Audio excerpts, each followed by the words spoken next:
What's going on, everybody? Welcome back to another episode of the Pack a Day podcast. I'm your host, Andy Herman. You can follow me on Twitter at Andy Herman NFL.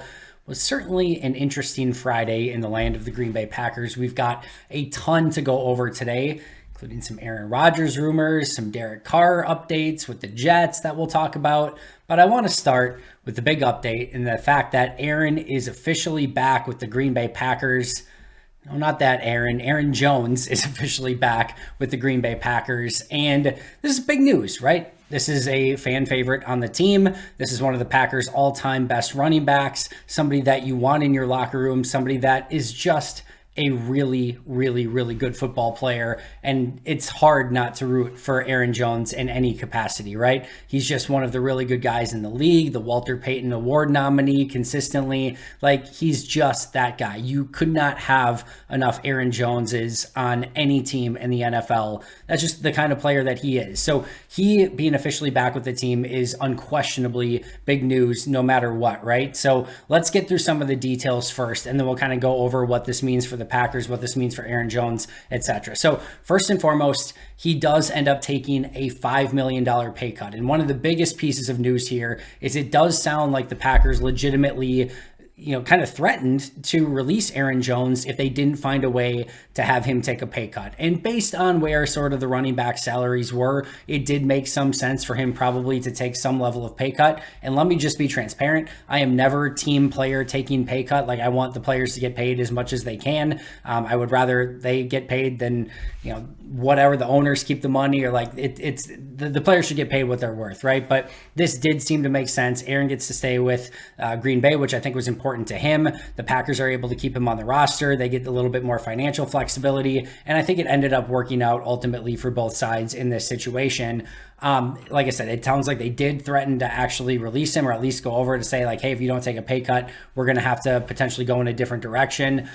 They also did restructure his deal. So not only did he take a $5 million pay cut, but they restructured his deal as well, pushing out salary cap into future seasons to gain additional flexibility. And per Ken Ingalls, the cap savings will end up being around $11.8 million. So a significant salary cap savings for the Packers this year. There was always going to be something with Aaron Jones that was going to happen, because they were not going to, pay him the $20 million this year that he would have been due against the salary cap. It was just completely infeasible. So something was always going to happen with Aaron, but there were different avenues that they could have went with. In this scenario, he takes a pay cut. They extend him out longer using some void years to reduce the salary cap even more, and they end up with $11.816 million in salary cap savings. So what does that ultimately look like? So in 2023, his salary cap hit will now be $8.2 million, basically $8.197. In 2024, he will have a salary cap hit of $17.7 million.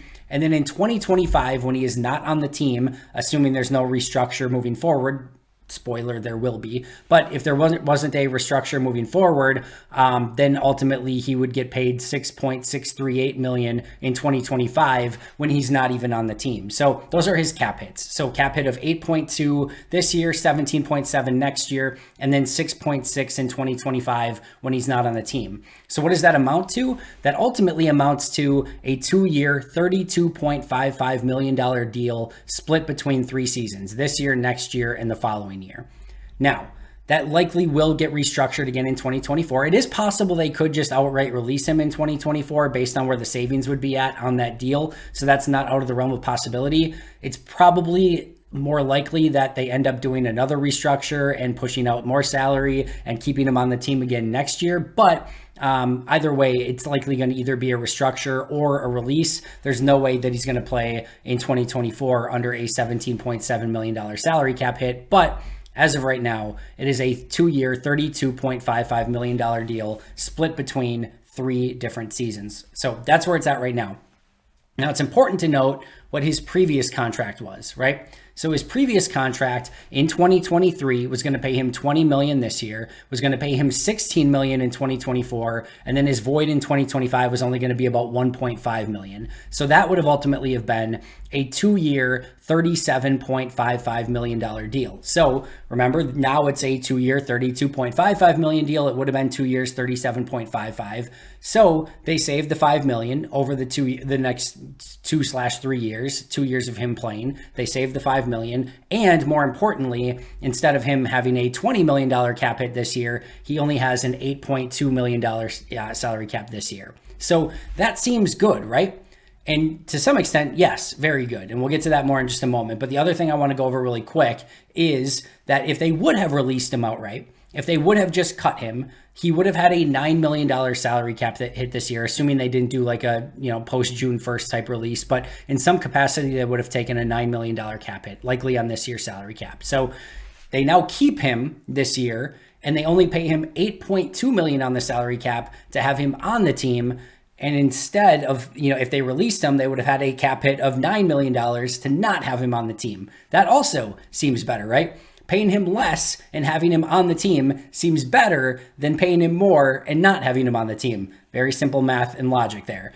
But if they would have released him this year, next year, they would have had zero salary cap hit for Aaron Jones. They wouldn't have had him this year, and they would have had to pay, a $9 million salary cap hit for releasing him this year, but they wouldn't have had any future salary cap costs.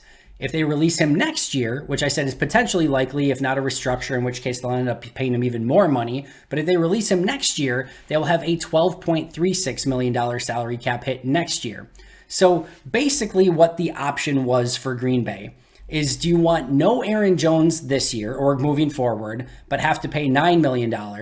Or do you want 1 year of Aaron Jones and pay him $8 million this year and $12 million next year? That's sort of the decision that you have to make here. And like I said, there's potential restructures down the road, but if they do that, in all likelihood, they end up paying him more money. So those are sort of the things that you weigh out. So in a way, what they're ultimately kind of deciding here is, do they want Aaron Jones on a 1 year, $11 million deal? Which you could argue either way, but because of the way that things were set up, and because they were set to have an exorbitant cap hit on Aaron Jones, they sort of were put in a situation where just doing this deal, having him take the pay cut, and being able to restructure him ended up making more sense in the long run. So it's complex. It's complicated. There's no easy answer here. Now, this to me, and I've said this for the past couple seasons when it's come to Aaron Jones, this is a heart versus mind debate that goes on within me every single year. On the one hand, I am team do not pay running backs. And there was just a post that was out on Twitter, and I apologize, I don't have the source with me here at the moment. I'm going to see if I can pull it up really quick. It was actually by Superbook Sports. So at Superbook Sports is the one who ultimately posted this. But this was the Super Bowl winning leading rusher and their base salary since 2009. So it was Pierre Thomas, James Starks, Ahmad Bradshaw, Ray Rice, Percy Harvin, LeGarrette Blount, CJ Anderson, LeGarrette Blount, Sony Michel, Damian Williams, Leonard Fournette, Cam Akers, Isaiah Pacheco. Those were the Super Bowl winning leading rushers. And all of their base salaries, the most for any of them was $2.5 million for Percy Harvin, who wasn't even a running back, but $2.5 million for Percy Harvin. Leonard Fournette for the Bucks and Ray Rice for the Ravens both had $2 million base salaries. Everyone else was $1.5 million or less. The $1.5 was Ahmad Bradshaw. Damian Williams was $1 million. Everyone else was under $1 million. Those were the Super Bowl leading rushers since 2009. And again, that was per Superbook Sports. Which means that if you are of the idea that you don't have to pay running backs to be successful, this is a great example as to why. So I am very much team do not pay running backs, especially when you've got a draft coming up that is littered with super talented running backs that some you're going to be able to get in the middle rounds and probably for pretty freaking cheap, that are younger, their legs have less wear and tear, all of those things, right? So my mind says, that's a lot of money for Aaron Jones, and basically paying him, 2 years, $32.55 million is an exorbitant contract for a running back, especially one that's going to be 29 in December, 30 the following December, etc. So that gives me some pause for concern. My heart says, dude, he's a really, really good running back. He's the best locker room guy in the world. He is, the exact type of guy that you want on any given team. All the stuff that I mentioned earlier, right? And he's the Packers' probably best playmaker. Now, I do think it gets lost a little bit where, and I've seen some people say, all right, well, you don't pay, high-end money for a running back, but you will for a dynamic running back who can do a lot of stuff out of the backfield and do all these things. That sounds good. But if we're being real, that's more of an argument to make if your running back can motion into the slot and become a legit wide receiver. Basically like a prime Christian McCaffrey, where you can motion him out wide and now he's in the slot and you actually have to guard him with a corner, like a legit corner, because he's a wide receiver. If Aaron Jones is going wide, if you can get him marked on a linebacker, now you're cooking. Now he can go out and beat that linebacker more often than not. But if he gets matched up with a corner, he doesn't have the receiving chops to go out and just beat people down the field. That's not his game. That's not to say that he's not talented. That's not to say that he can't bring a lot to the table. But I don't put him in that stratosphere of player that is just like, all right, he is going to change everything about your offense. He's that, just dynamic weapon that you can do so many different things with. I don't think so. I think he's a really, really, really good running back that can also catch the ball out of the backfield a little bit. And that's where I put him at. And that price for that player is probably a bit steep, but that's where everything gets complex, because based on the situation that they were in and they kind of got painted into a corner, I think this makes sense for both sides. And ultimately, I'm excited that he's back with the Packers. But if you want to look at it the other way too and say, like, that's a lot of money for a position that you shouldn't be paying money to, I get that side of it as well. Let me put it this way, right? If Green Bay hadn't been backed into a corner, if they didn't have Aaron Rodgers or Aaron Jones, already under contract, right? If he was not on the team and Aaron Jones was a free agent and the Packers signed Aaron Jones this year to a 2-year, $37.5 million deal, would you be excited about it? You'd probably be excited that the Packers went out and got a running back to some extent, but I think you'd be like, that's a lot of money for a running back. Like that doesn't sound like a great deal, that they overpaid for him. And that's where that's where it kind of lands for me, right? In the two different vacuums, in the one vacuum where you could just go out and he was a free agent and you sign Aaron Jones to a 2-year, $37.5 million deal, that sounds really bad. That sounds like bad management. On the flip side, when you tell me that he was set to make $20 million, he took a $5 million pay cut, you restructured him, and now he makes less than he would have if he was on his previous contract or if you just would have cut him, that seems like a good thing. And it mostly is a good thing. But that's why all of these loud shows that are just yelling at you and being like, this is an amazing deal for Aaron Jones, or everyone that wants to yell at you be like, this is a terrible deal for Aaron Jones. It's always somewhere in the middle. There's always gray. And you can believe what you want to believe on this one. I don't think there's a perfect answer. I do think Badger Noonan, good, friend of the show, Paul Noonan, I think from Acme Packing Company, I thought he put this perfectly. Happy to have Jones back. I am, of course, philosophically opposed to giving running backs big money, but this isn't big money. And Jones is one of the true elites at the position by all advanced metrics. Plus, he's fun, and we like fun.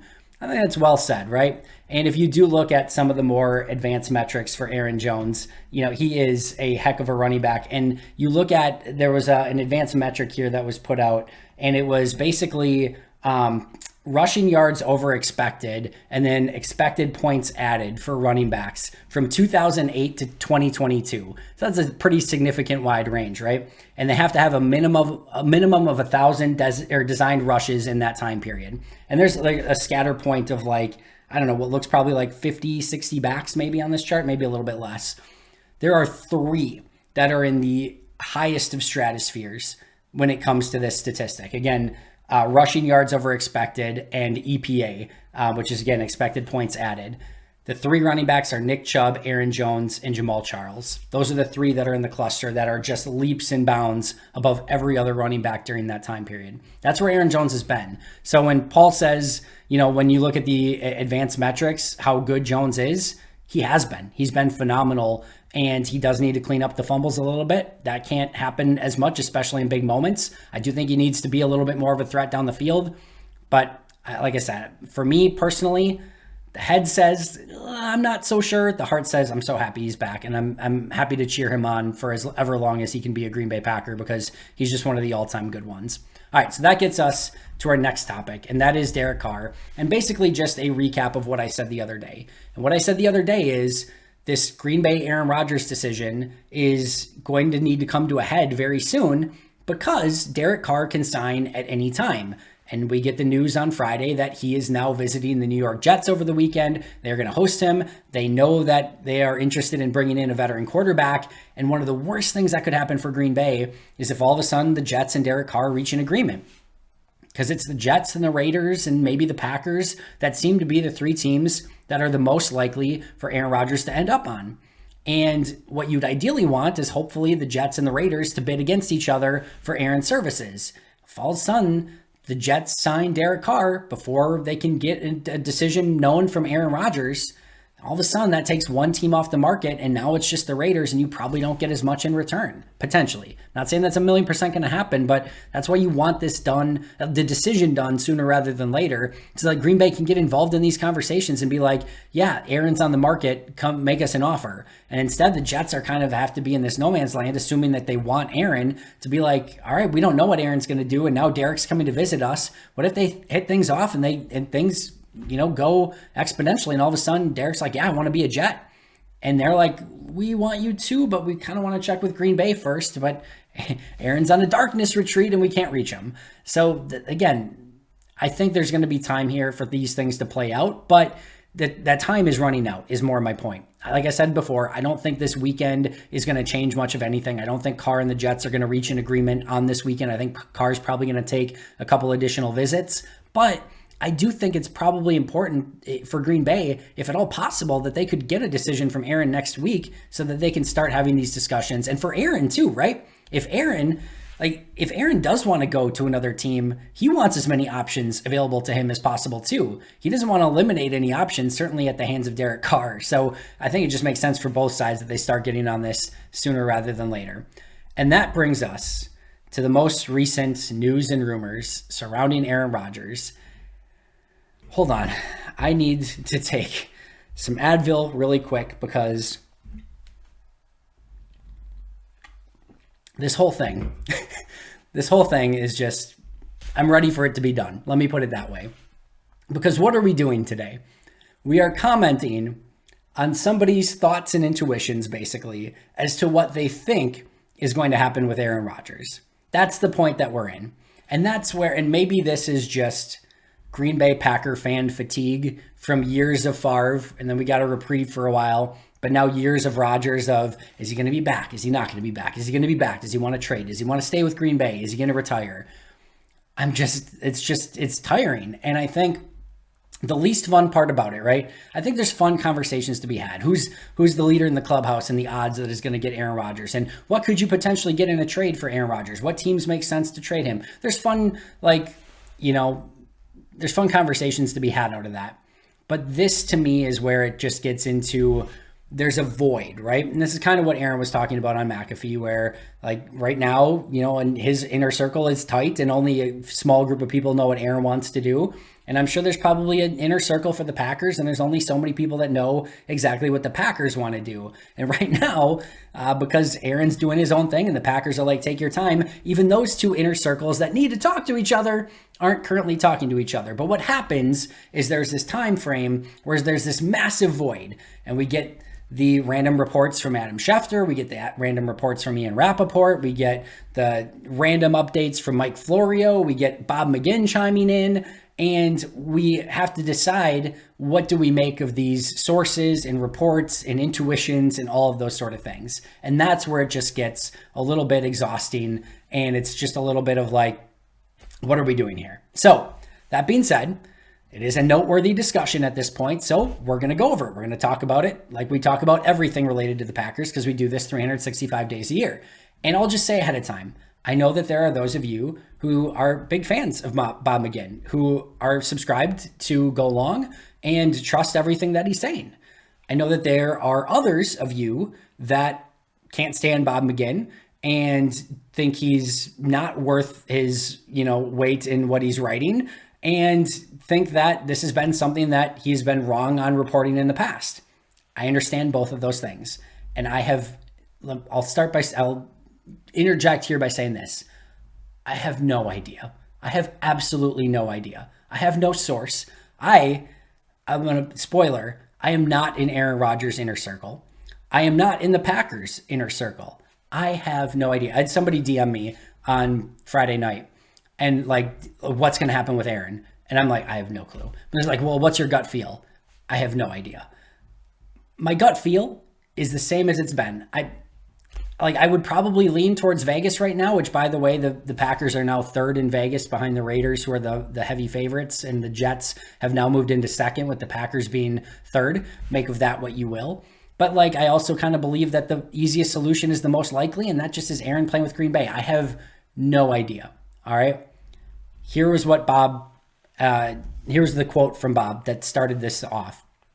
The quote was, as of right now, quote, because apparently I'm bad with quotes, long story. Quote, as of right now, I'm convinced, based on my own instincts and knowing the NFL and knowing what happens after all these defeats and discussions with someone who has firsthand knowledge of the organization, of the Packers' internal debates, that they are done with Rodgers. Let me read that one more time.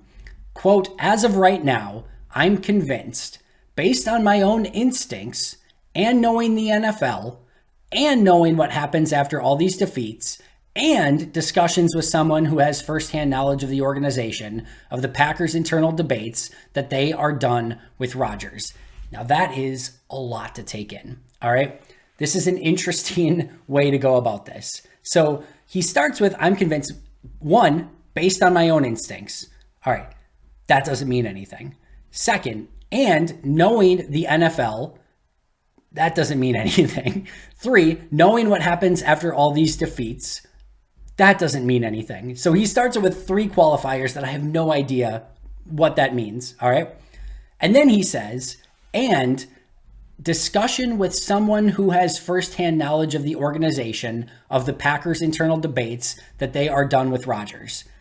I don't know why, if that's the case, your quote just isn't, a source tells me, or a source that has firsthand knowledge of the organization and the Packers' internal debates, that they are done with Aaron Rodgers. That would have been a much more interesting way to start that off. And that would have been maybe a little bit more, or a little bit less controversial, a little bit less skeptic, has a little bit less skepticism to it, right?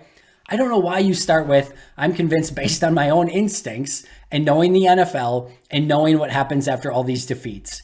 That sort of just like, that precursor to everything else is a little bit iffy, if I think we're being real. All right. But then he says, discussions with someone who has firsthand knowledge of the organization, of the Packers' internal debates, that they are done with Rodgers. He goes on, I'm not going to do the whole quote here. Go out and check it over at Go Long if you're interested. He said, quote, they love Jordan Love. They think he's Rodgers 2.0. And he also mentioned that it's everyone in the organization is on the same page. And he went on to say that, quote, they're disgusted with him, meaning Aaron Rodgers. Now, as I mentioned, I don't know. I will gladly tell you, I don't know. I am trying to read the tea leaves and in between the lines and what people are reporting and gather everything that I can. I'm trying to do my best Adam Schefter and get an accumulation of information to make my best educated guess on this. And I have zero idea. But this seems a bit extreme for me. First thing, the number one thing I can usually tell you is that when it's this much of a loaded conversation, meaning like what should they do with Aaron Rodgers and Jordan Love, in an organization, even one like the Packers, it is very hard to have a unanimous decision on something like that. So to say LaFleur and Gutekunst and Murphy and everyone is on the same page that they want to move on from Aaron, that seems possible, but maybe not super likely. Even more so, if it was that, I don't know that we would still be having this discussion.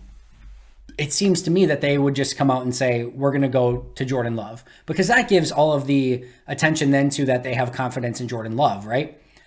Rather than we're going to wait to see what Aaron wants to do. They haven't done that, which means to me that there is maybe some still discussion going on or some trepidation as to what direction that they should go in. The part of, quote, they're disgusted with him, that also seems a bit extreme. I'm sure that there are things that aren't super peachy and perfect at 1265.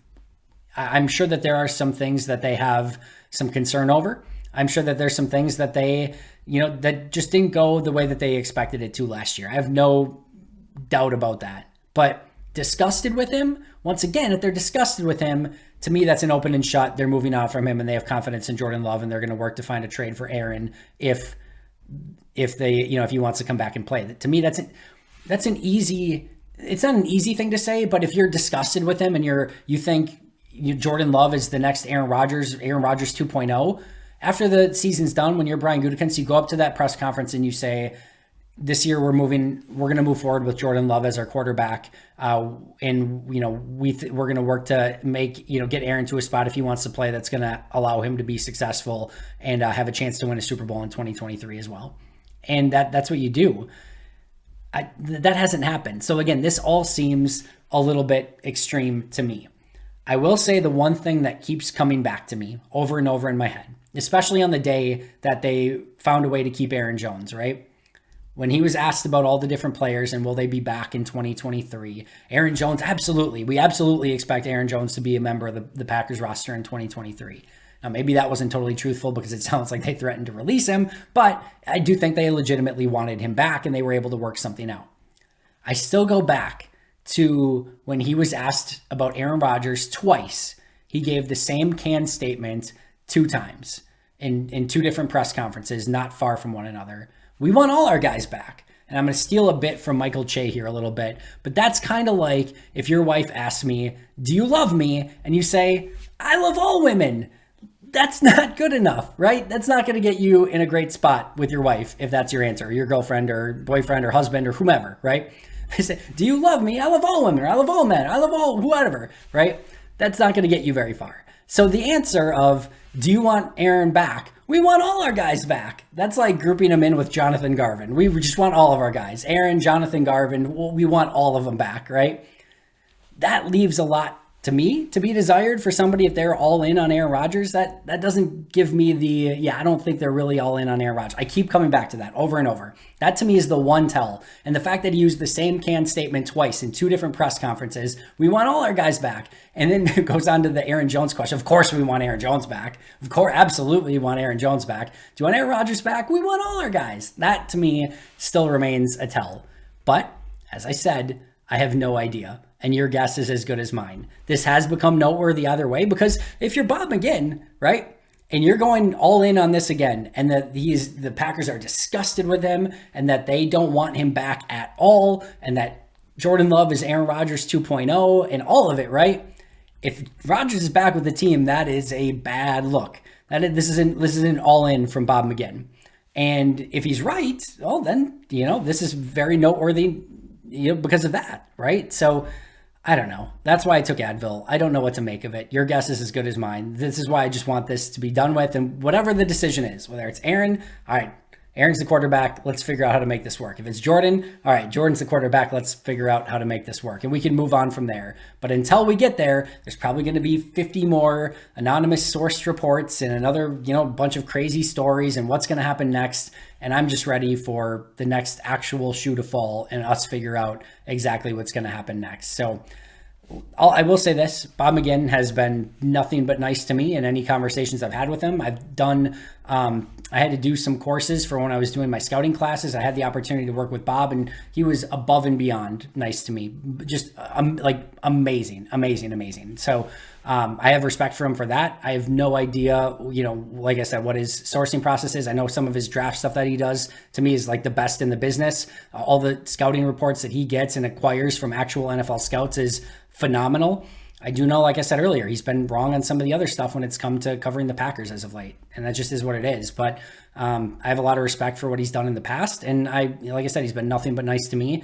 And we'll see. We'll see what ends up happening with this one. Lots to go over. There's never a dull moment in Packerland right now. That's for sure. So whatever happens next, I will be right back here tomorrow with an all-new episode. I hope you're enjoying your weekend. I will see you guys tomorrow. But until next time, and as always, go Pack Go.